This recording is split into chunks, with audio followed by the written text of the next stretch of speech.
नमस्कार, स्वागत है आप सभी का। मैं हूं कृतिका और देश का सबसे भरोसेमंद चैनल डीडी न्यूज पर लेकर हाजिर हूं आपका अपना पसंदीदा शो खबरों का सरपंच न्यूज पंच। और इस कार्यक्रम के जरिए हम आप तक हर रोज वो तमाम खबरें पहुंचाते हैं जिन पर रहती है हम सभी की नजर, क्योंकि न्यूज पंच में सिर्फ खबर नहीं बल्कि होती है हर खबर की पूरी पड़ताल। तथ्यों और आंकड़ों के जरिए आपको समझाते खबर का हर एक बिंदु, साथ ही ग्राउंड जीरो पर मौजूद अपनी टीम से जानते हैं एक एक अपडेट।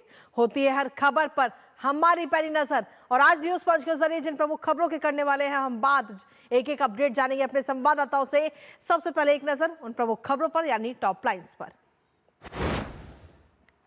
और टॉप लाइन्स के जरिए सबसे पहली और प्रमुख खबर आपको बता दें पश्चिम बंगाल से जुड़ी है, जहां आपको बता दें कि टीएमसी के खौफ में इस वक्त बीएलओ नजर आ रहे हैं। और ये बात कही गई है भारतीय जनता पार्टी के एक नेता की तरफ से। दरअसल सीधे तौर पर बीएलओ को लेकर काफी इस वक्त विवाद छिड़ा हुआ है, खासतौर पर पश्चिम बंगाल को लेकर एसआईआर प्रक्रिया के दौरान। और ऐसे में कई सारे आरोप टीएमसी के द्वारा भी लगाए जा रहे हैं, तो वहीं भारतीय जनता पार्टी भी टीएमसी पर कई तरीके के आरोप लगा रही है।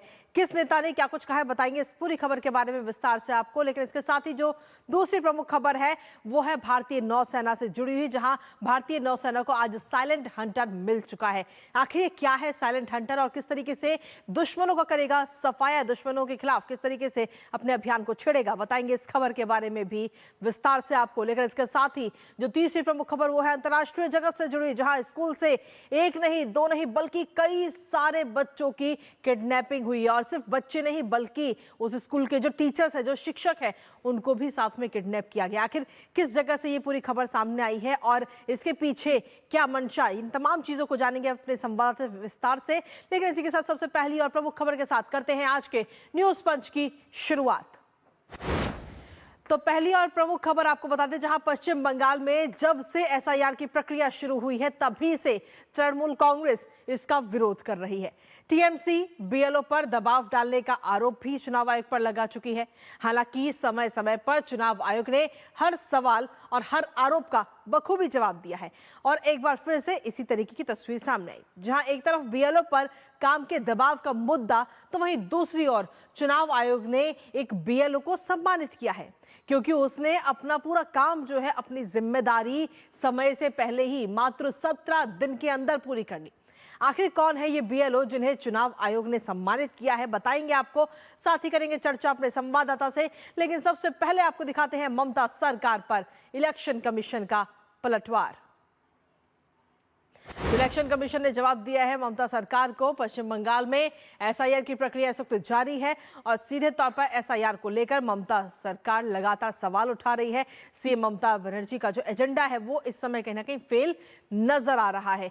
बीएलओ की बीमारी और मौत को कहीं ना कहीं मुद्दा इस वक्त टीएमसी बनाती हुई नजर आ रही है, क्योंकि हाल ही में कई बीएलओ की जो मौत हुई है उसको सबसे बड़ा मुद्दा टीएमसी के द्वारा बनाने की कोशिश की जा रही है। बीएलओ पर काम का बोझ डालने के आरोप जो है वो चुनाव आयोग पर लगाए हैं टीएमसी की तरफ से, और चुनाव आयोग ने इससे जुड़े हुए एक एक चीज का जवाब दिया है। उत्कृष्ट कार्य के लिए आयोग ने एक बीएलओ को इस वक्त सम्मानित किया है, क्योंकि इस बीएलओ ने मात्र 17 दिन के अंदर अपना जो जिम्मेदारी थी, अपना जो काम था वो पूरा कर लिया है। बीएलओ वाहिद अकरम मंडल का ये वीडियो इस समय साझा किया गया है इलेक्शन कमीशन की तरफ से।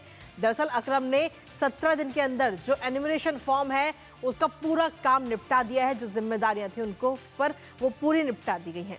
नदिया के राणाघाट उत्तर पूर्व विधानसभा के बीएलओ हैं बीएलओ अकरम, और इसको लेकर के बीएलओ अकरम ने साफ तौर पर जब उनसे पूछा गया है सम्मान को लेकर, तो उन्होंने बताया कि उन्हें अपने काम में खुशी मिलती है। तो ऐसे में जो तमाम आरोप कहीं ना कहीं लगाए जा रहे थे टीएमसी की तरफ से, उन तमाम आरोपों को सिरे से खारिज भी किए गए। और साथ ही इस वीडियो के जरिए इलेक्शन कमीशन ने जवाब दिया है। आपको कुछ खास तस्वीरें दिखाते हैं जब बीएलओ अकरम को सम्मानित किया गया, क्योंकि उन्होंने मात्र 17 दिन के अंदर ही अपना जो काम है एनुमरेशन फॉर्म का वो पूरा कर लिया। और उस दौरान की ये तस्वीर आपको दिखा रही, क्योंकि इससे पहले अगर हम देखें तो ममता सरकार बीएलओ की मौत का विवाद बार बार उठा चुकी है और उसे मुद्दा बनाने की पूरी कोशिश ममता सरकार कर चुकी है। लेकिन अब ये तमाम जो कोशिशें हैं वो नाकाम साबित हुई इस वीडियो के जरिए।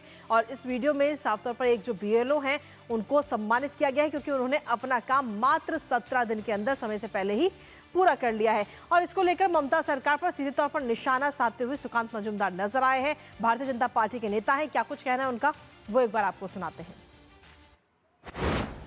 Mamata Banerjee trying her level best to stop the SIR, and any death happening which is quite unnatural, Mamata Banerjee making it a case for SIR related death. The SIR is being implemented in 12 states now, and even one state SIR has been completed in Bihar also. So no death till now has been reported from the other state. So my question is, problem lies with the SIR or the state of West Bengal? Why BLOs are under tremendous pressure only in the state of West Bengal, not in other states? तो सुकांत मजूमदार को आपने सुना, लेकिन इसके साथ ही TMC के खौफ में इस वक्त बीएलओ नजर आ रहे हैं, क्योंकि भारतीय जनता पार्टी के जो नेता हैं अमित मालवीय, उन्होंने सोशल मीडिया प्लेटफॉर्म एक्स पर एक पोस्ट किया और टीएमसी पर सीधा निशाना साधा। उन्होंने लिखा कि पश्चिम बंगाल की एक और चौंकाने वाली घटना, ममता की टीएमसी का जो असली चेहरा है वो इस वक्त सभी के सामने आ चुका है। ये उन्होंने अपने इस पोस्ट में लिखा है। साथ ही इस पोस्ट में आगे उन्होंने लिखा कि एसआईआर के दौरान कहीं ना कहीं बीएलओ जो हैं वो डर के माहौल में जी रहे हैं। उत्तर 24 परगना में एक बीएलओ को धमकी दी गई है। गैर कानूनी तरीके से नाम जोड़ने से जब इनकार बीएलओ की तरफ से कर दिया गया, उन्होंने मना कर दिया कि गैर कानूनी तरीके से वो नाम नहीं जोड़ेंगे, तो उनको टीएमसी के कार्यकर्ता धमकी दे रहे हैं और धमकी देकर के नाम जुड़वाने की कोशिश कर रहे हैं। टीएमसी कार्यकर्ता जमीरुल ने बीएलओ को सीधे तौर पर धमकाया है।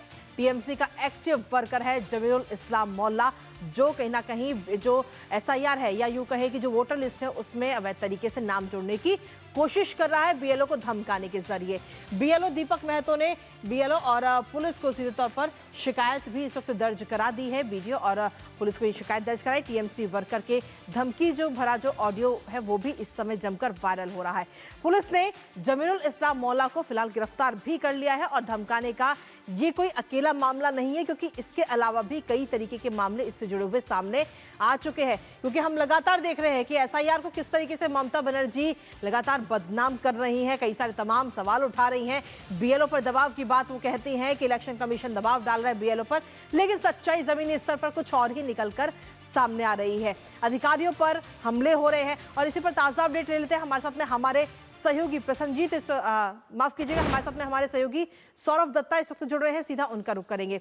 सौरभ, सीधे तौर पर अगर हम देखें तो एक तरफ तो टीएमसी चुनाव आयोग पर तमाम आरोप लगा रही है गंभीर, और वहीं दूसरी तरफ चुनाव आयोग ने एक बीएलओ है वाहिद अकरम, उनके काम की वजह से 17 दिन में, क्योंकि उन्होंने अपना काम पूरा कर लिया और इसलिए उन्हें सम्मानित किया गया है। कहीं ना कहीं इलेक्शन कमीशन के ऊपर जो तमाम आरोप टीएमसी की तरफ से लग रहे थे, उन तमाम आरोपों का सीधे तौर पर जवाब इस वीडियो के जरिए इलेक्शन कमीशन ने दिया है। कृतिका, देखिए, जब से एसआईआर शुरू हुआ है तब से लेकर अब तक टीएमसी विरोध जता रही है, और हाल ही में जो उनका जो 1 पॉइंट जो उन्होंने इशू सेटअप किया है, उनका कहना है एकदम टीएमसी के जो सुप्रीम लीडर है, इस राज्य के सीएम है ममता बनर्जी, उनका कहना है कि एसआईआर को रद्द कर देना चाहिए। क्यों रद्द कर देना चाहिए? क्योंकि उनका कहना है कि कम समय में ये एसआईआर हो रहा है और बीएलओज जो है उनके ऊपर दबाव आ रहा है, और जिसके चलते हर एक घटना, राज्य के किसी भी घटना पे काम करते हुए, किसी का कोई 2 साल से हाइपरटेंसिव है, कोई 2 साल से डायबिटिक है, इसके चलते काम करते वक्त वो लोग बीमार हो जा रहे हैं, तो उनको मुद्दा करके सामने आके टीएमसी का कहना है कि ये देखिए, हम जो बता रहे हैं कि बीएलओ को दबाव पड़ रहा है काम करने के लिए, इसलिए एसआईआर को रद्द कर देना चाहिए। और इस पूरे मामले को, जो पॉलिटिकल जो एजेंडा है, उसको और साझा करने के लिए क्या किया उन्होंने 1 लाख, अगर कोई बीमार हो तो उनको 1 लाख, और अगर कोई मर गया हो तो उनको 2 लाख राज्य सरकार के तरफ से, स्टेट गवर्नमेंट की तरफ से, पब्लिक के जो मनी है वो मनी उनको दिया जा रहा है जी। तो ये पूरी बात को लेके जब ऐसा छवि सामने टीएमसी की तरफ से खड़ा किया गया है कि एसआईआर के चलते हर बीएलओ बीमार हो रहा है जी, तो उसके चलते कमीशन ने एक और नैरेटिव दिखाया, ये जो अक्रम मंडल है, वाहिद अक्रम मंडल, कि वो 17 दिन में हर बूथ में 1000 वोटर होना चाहिए, उनके बूथ में 800 वोटर थे, और उन्होंने बड़े खुशी वो काम किया, बिल्कुल बड़ी खुशी वो काम किया। तो ये कहना है कि 7 करोड़ 66 लाख वोटर है इस स्टेट के, उसमें जो बीएलओज है 81,000 बीएलओज है, उनमें से 10 से 11 अगर बीमार पड़ जाते हैं तो इसका मतलब ये नहीं कि एसआईआर को रद्द कर दो। बिल्कुल अगर आप तपति विश्वास या रिंकू तरफदार को दिखाएंगे कि वो लोग मर गए या फिर बीमार हो गए, तो उल्टी तरफ ये वाहिद अकरम मंडल जैसे बीएलओज भी है जो खुशी खुशी ये काम कर रहे हैं, जो एग्जाम्पल सेट कर रहे हैं कि इस काम के लिए वो खुश है। कृतिका बिल्कुल सौरभ, क्योंकि एक तरफ तो ये गंभीर आरोप लग रहे हैं, लेकिन वहीं दूसरी तरफ भारतीय जनता पार्टी के नेता हैं अमित मालवीय, उन्होंने टीएमसी पर वो सीधे हमलावर होते हुए नजर आए। उन्होंने बताया कि टीएमसी के जो कार्यकर्ता हैं वो बीएलओ को डराने धमकाने का काम कर रहे हैं और जो अवैध नाम है उनको जबरदस्ती इस वोटर लिस्ट में जुड़वाने की कोशिश कर रहे हैं। जी देखिए, ये जो घटना है ये संदेशखाली इलाका का है। संदेशखाली इलाका का मतलब कौन सा इलाका ना, जहां पे आप देखेंगे कि संदेशखाली घटना में शेख शाहजहां जिनके ऊपर ईडी के ऊपर हमला करने का आरोप था, उसके चलते स्टेट गवर्नमेंट उसको पकड़ नहीं पा रही थी। एक बड़ा सा पॉलिटिकल इशू हुआ था उस समय, सारे देश में जिसकी चर्चा थी। वो शेख शाहजहां का आदमी है ये जमीरुल इस्लाम मोल्ला, और ये जो बीएलओ है उनका जो कंप्लेन है वो है कि जब वो अपना काम कर रहे थे तो कहा गया कि आपका घर तोड़ देंगे, आपको घर जला देंगे। संदेशखाली में जो घटना बार बार सामने आई है, इस बार एसआईआर को लेकर भी वही घटना सामने आई है और साफ तरीके से ये जता रही है कि बीएलओ के ऊपर अगर कोई दबाव डालेगा तो उसमें निर्वाचन कमीशन प्रशासन को जो ये डीओज है, डीएम है, डिस्ट्रिक्ट है, तो उनको भी कहेंगे कि आप स्टेप ले। और जमीरुल इस्लाम मोल्ला का वही एग्जांपल सेट किया है चुनाव आयोग ने कि अगर कोई बीएलओ के ऊपर दबाव डालेगा तो उनको लॉ के तहत उनके खिलाफ कार्रवाई की जाएगी। कृतिका बिल्कुल, लेकिन अगर क्योंकि आप खुद पश्चिम बंगाल में रहते हैं, वहां पे तमाम लोगों से भी आपकी बातचीत होगी, जो आम जनता है उनकी तरफ से किस तरीके का इस वक्त प्रतिक्रिया मिल रही है एसआईआर को लेकर के, वो कितना एसआईआर के समर्थन में नजर आते हैं? सौरभ देखिए, बंगाल का जो अब माहौल है अगर आप देख लें, जहां पे ये रिटोरिक और ये नैरेटिव सेट किया जा रहा है कि बीएलओज दबाव में है, एसआईआर को रद्द कर देना चाहिए, ऐसा कोई जुलूस अभी तक आम आदमी में देखा नहीं गया। आपको याद रहेगा कि जब आरजीकर का कांड हुआ था, यहाँ पे आरजीकर इशू जब हुआ था लास्ट ईयर, तब क्या हुआ था? आम आदमी सब सड़क पर उतर आए थे। बिल्कुल, उन्होंने सोशल मीडिया के प्लेटफॉर्म में अपना नाराजगी जताया था कि वो इस हादसे से नाराज है। लेकिन एसआईआर को लेके ऐसा कोई नाराजगी, ऐसा कोई आम आदमी में रिएक्शन अभी तक सामने नहीं आया है। जो भी है तृणमूल के पार्टीज के है, जो भी विरोध है तृणमूल की तरफ से है। आप किसी भी मुद्दे पर देख लीजिए, हर स्टेप में, चाहे वो पहले जब एन्यूमरेशन फॉर्म डिस्ट्रीब्यूट हो रहा था, अभी जब डिजिटलाइजेशन का प्रोसेस शुरू हुआ था, हर मुद्दे पे टीएमसी एसआईआर का विरोध कर रही है, क्योंकि उनका जो लाइन है वो उनके सीएम ने सेट कर दिया है कि एसआईआर को रद्द कर देना चाहिए। अभी एसआईआर असेंबली इलेक्शन से पहले नहीं होना चाहिए इस राज्य में, इसलिए उन्होंने सुप्रीम कोर्ट में भी गया है। लेकिन आम आदमी में ऐसा कोई जुलूस और ऐसा कोई रिएक्शंस अभी तक तो नजर नहीं आ रहा है कि वो एसआईआर को लेके काफी परेशान है या फिर काफी उनमें क्रोध है या गुस्सा कुछ भी है, ऐसा कुछ सामने नहीं आया। कृतिका चलिए, बहुत बहुत शुक्रिया सौरभ, तमाम जानकारी और अपडेट्स हमारे साथ साझा करने के लिए, इस महत्वपूर्ण खबर से जुड़े हुए। आगे भी आपसे अपडेट लेंगे, फिलहाल बहुत बहुत शुक्रिया। और इसी बीच न्यूज पंच वक्त एक छोटे से ब्रेक का है, आप बने रहिए हमारे साथ, क्योंकि ब्रेक के उस पार बात होगी उस खबर की जिसने भारतीय नेवी को और मजबूत किया है। बताएंगे इस खबर के बारे में विस्तार से, एक छोटा सा ब्रेक। पढ़ता है, खेलता है, झूलता उछलता है, दौड़ता कभी कभी दौड़ कराता है, आगे आगे बढ़ता है इंडिया, अमूल दूध पीता है इंडिया। 80 करोड़ लोगों को मुफ्त राशन की सौगात है। एक नहीं, दो नहीं, ये 5 साल तक की बात है। मुफ्त में आपको अन्न मिलेगा, हर परिवार हर मंथ मिलेगा, कहीं भी किसी भी राशन की दुकान से मिलेगा। ये मोदी की गारंटी है। जी हाँ, प्रधानमंत्री गरीब कल्याण अन्न योजना के तहत 1 जनवरी 2024 से आने वाले 5 सालों तक गरीब और अंत्योदय परिवारों को हर माह मुफ्त राशन मिल रहा है। मुसीबतों की छुट्टी, मोदी की गारंटी। जब जब धरती चीर कर निकलता है लोहे का पत्थर और मिलता है मोंगिया के जोश से, फिर तपता है, पिघलता है और बनता है फौलाद। अब होता है सरिया सारी खूबियों के साथ। मोंगिया स्टील, मजबूत देश का मजबूत सरिया। पता है, लोग अक्सर मुझसे पूछते हैं कॉल सेंटर का स्टेडी जॉब क्यों छोड़ा। I wanted more out of life. बस मैंने अपना स्टार्टअप शुरू किया। जानना चाहोगे कैसे? Then start up your own business as an LIC agent. यहाँ सब कुछ है। Great products, zero investment, leading organization and unlimited opportunities. तो क्या आप तैयार हैं? LIC एजेंट बनो। अब बड़ा सोचो। हमारी वेबसाइट पर जाएं या अपनी नजदीकी LIC शाखा से संपर्क करें। और ब्रेक के बाद एक बार फिर से स्वागत है आप सभी का। अब रुख करते हैं हमारी दूसरी महत्वपूर्ण खबर का, और अब बात भारतीय नेवी की, जो लगातार अपनी मजबूती बढ़ा रही है।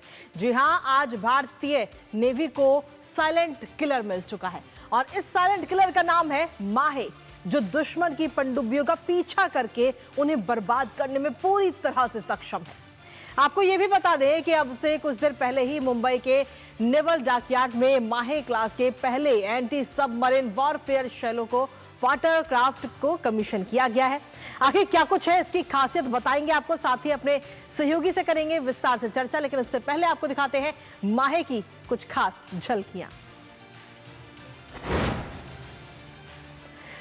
तो ये वीडियो इस समय आपको दिखा रहे हैं, आपको सबसे पहले आपको दिखा रहे हैं कि माहे के जलावतरण से जुड़ी हुई ये खास तस्वीरें। अब से कुछ ही देर पहले की तस्वीरें सामने आई हैं, और अब माहे जो है, युद्धपोत माहे, वो इस वक्त भारतीय नेवी को मिल चुका है, और इसके जरिए भारतीय नेवी अपनी मजबूती बढ़ाती हुई नजर आ रही है। और किस जैसे एक तरह से हम देखें तो इसकी क्षमता कई सारी है, मारक क्षमता इसकी है, और ये एक वीडियो इसको आपको दिखाते हैं।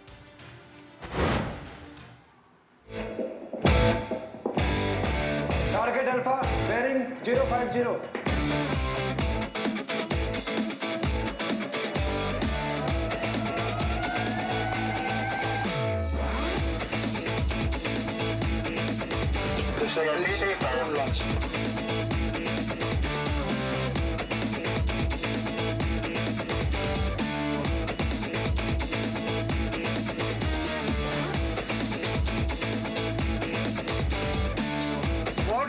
Full head engine.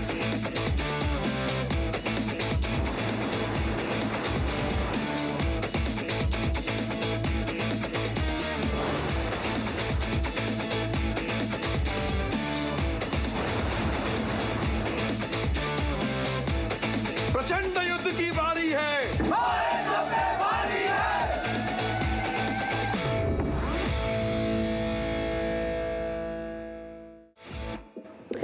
तो ये वीडियो हमने आपको दिखाया, जिसमें सीधे तौर पर इसकी झलकियां दिखाई गई आपको, और इसी पर ताजा अपडेट ले लेते हैं। हमारे साथ में हमारे सहयोगी शिशिर शेलार इस वक्त जुड़ रहे हैं, सीधा उनका रुख करते हैं। शिशिर, आज नौसेना को युद्धपोत माहे मिल चुका है, जिससे नौसेना की शक्तियों में तो इजाफा हुआ ही है, उसे और मजबूत भी बनाएगा। आखिर युद्धपोत माहे की क्या कुछ खासियत है, और कैसे ये दुश्मनों पर वार करेगा? साथ ही अगर हम देखें तो माहे के जरिए आत्मनिर्भर भारत की भी एक झलक नजर आती है। शिशिर,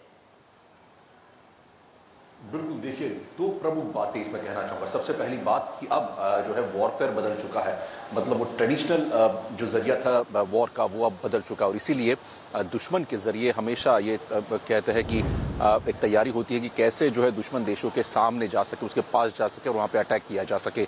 और ये अटैक सी से भी हो सकता है, एयर से भी हो सकता है।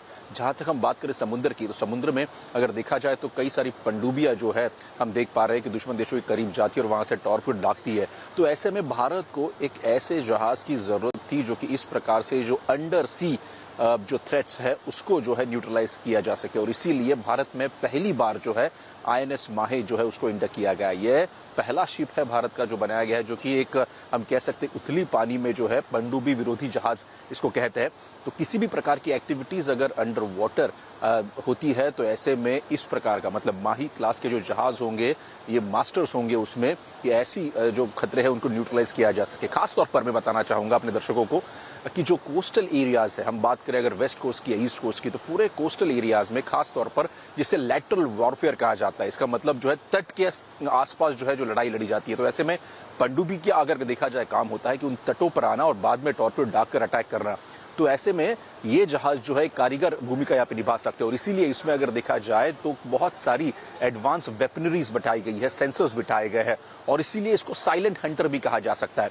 बहुत ज्यादा नॉटिकल माइल स्पीड इसको दी गई है और साथ ही साथ हम पीछे देख पाएंगे कि टॉर्पीडो लॉन्चर्स यहाँ पे लगाए गए हैं, क्योंकि जैसे मैंने कहा कि किस प्रकार की सबमरीन एक्टिविटीज अगर ये जहाज ढूंढता है, खास तौर पर जो तटीय इलाके है वहां पर, तो उन सभी थ्रेट्स को टॉर्पीडो लॉन्चर के जरिए जो है न्यूट्रलाइज किया जा सकता है। साथ ही साथ यहाँ पर गन्स जो है वो बिठाई गई है, जो कि एडवांस गन जो है वो कहा जा रहा है। उसके साथ साथ जो है टॉर्पीडो डिकॉय भी यहाँ पर प्लेसमेंट किया गया है। यहाँ पे अगर किसी पनडुब्बी ने अगर टॉर्पीडो यहाँ पर अगर दाग दिया तो उसको कहीं ना कहीं डिकॉय कर सकता है।